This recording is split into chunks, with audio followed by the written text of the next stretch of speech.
It's 1926. We're in Chicago, in America, and we're trying to improve our business. It's exactly what happened at the Hawthorne Electric plant in West Chicago in 1926. It was the world's very first time management and efficiency studies, and that started the observer effect, also known as the Hawthorne Effect. I'm going to show you exactly right now how you can capitalize on this piece of psychology, which has been proven hypothesis, and it will grow your business 10 to 12%.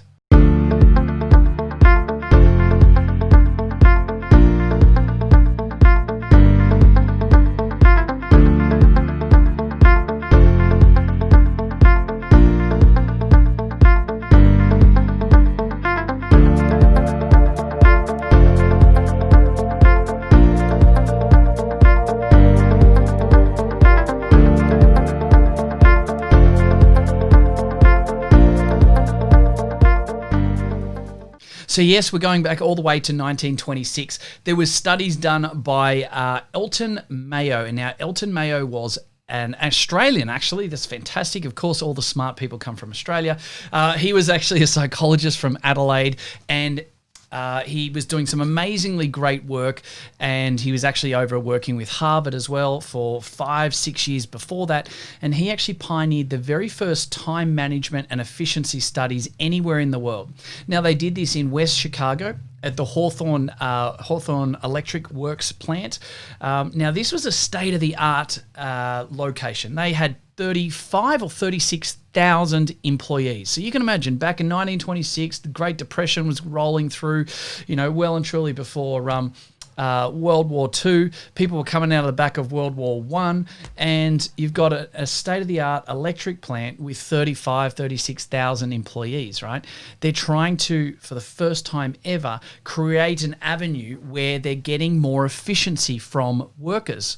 Like you're trying to make one of your current team members more efficient, that's one person. Try then multiplying that 35,000 times over. There's a great deal at stake here. So what they actually started to do was they started to change and look at the different lumens in the lights as to whether they could actually increase people's efficiencies. Now, the hypothesis originally was around the fact that the brighter the light was, the more responsive the brain was, and the more people were alert and therefore more efficient. Now, there was some great stuff happening. It ran from 1926 to 1932, 1933, right? So there was a huge amount of studies over 6 or 7 solid years. And ultimately what they concluded was their original hypothesis was wrong. What they actually concluded that light, lumens, whether it was mood lighting, whether it was, piercing eye blindness light, it didn't matter at the end of the day what the lumens were, how bright and light the factory floor was. What actually occurred was that by having I'm just trying to look around for a clipboard, but that's like so 1995, I don't have a clipboard here. If they literally had a manager or some researchers or a scientist or a boss or anyone standing with a clipboard and a pen or a pencil, maybe it was a tablet and a big piece of stone and a chisel, but it didn't matter. As long as you had someone there observing you and watching you work, then your efficiency actually went up by 10 to 12%. Now, when you stop and think about it, that's absolutely remarkable for its time to do that. Now, Henry Landsberger, the great socialist back in 1955, 1960, so it was like mid to late 1950s, took this work and really started to, that's when it really started to get known as the observer effect. But prior to that, and it's still today really honestly known as the Hawthorne effect because of where it occurred. And so what they actually did, they've done a lot of time management and efficiency studies in a lot of different industries since, and it still replicates to the same result. That when you're being observed or when you observe other people, when you fundamentally watch people work, you will increase their efficiency by 10 to 12% all the time. Think about factory floors. There are factory floors, they're working away on machines and they look up, and up above them over the landing, there's a set of stairs at the side, goes up to a landing with the big glass windows where all the managers are. And you look up and you see one of the managers there, maybe smoking a big cigar, obviously 30 years ago or whatever it is. And you go, oh, the boss is watching. So naturally you start to push some more buttons, pull some more levers. There's your 10 to 12%. It's when people are actually standing around in a group and, you think about how many times someone might be watching you demonstrate something at a conference. All of a sudden you're like writing, faster, you're trying to get more things done, etc. Now, we're not always talking about effectiveness. We're talking about efficiency. So you might write faster and get more writing done, but it doesn't necessarily mean that it's legible. I mean, heck, if you got at most doctors to write 10% faster, you just have a straight line, not a squiggly line. But anyway, let's not digress onto that. The fact is that when an observer effector effect is in place, also known as, most importantly and originally as the Hawthorne effect, you will heighten the response by 10 to 12%. So if we bring that back into our clinics, it means, the coined phrases of what you manage, what you measure, you can manage. Druckner and all these guys have had these things around for decades. That's all based on this same principle.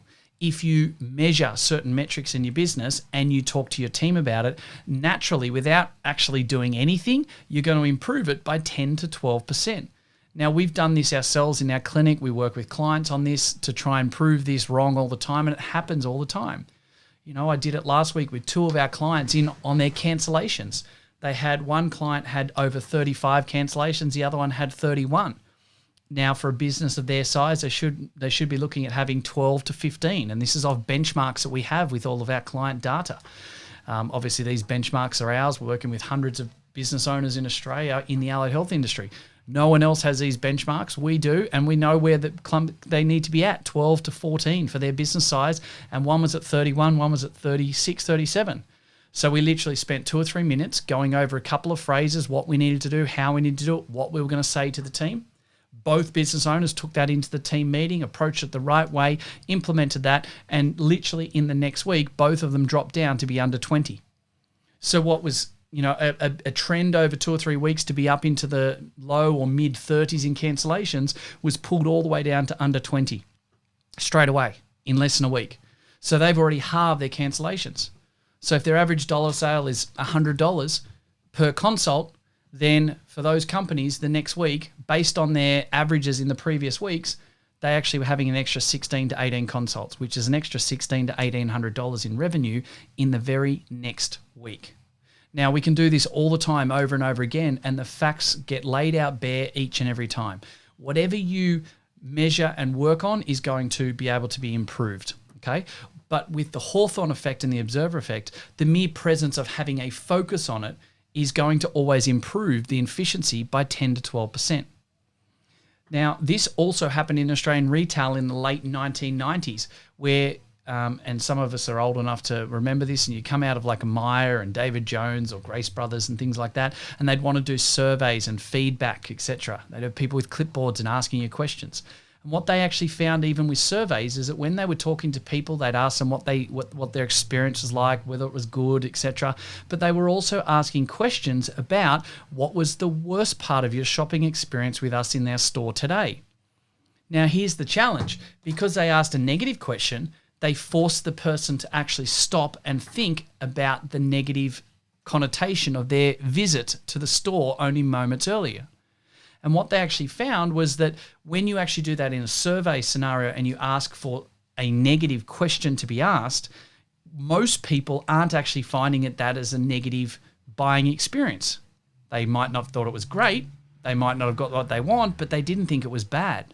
So when they were being asked what was the worst part or what was the most negative part, it's a really poor question to ask, because it was allowing people to search for something that was negative, and you're heightening the response by 10 to 12%. So that's why it fundamentally changed the way businesses operate with surveys. And that was just over 20 years ago now. So think about your own health business and your own medical business. What are we actually doing with our surveys? Are we actually asking for feedback and surveys in the right way? There's a particular 3-question script that we have, which has been proved to be the best way to ask that. So you're potentially getting criticism if you need it and deserve it, but you're doing it in a positive-based way and not heightening that observer effect in the negative context. Think about your team members. Are you actually working with your team members and focusing on what you need to and getting the net result in the efficiency? Or are you focusing in on the negative, not addressing things in the right way, and as a net result, you're actually heightening it, which is only going to make you more frustrated, make those numbers look worse. And before you know it, you start to give up on the team member and, oh, they're not the right fit. Oh, they just don't get what we need.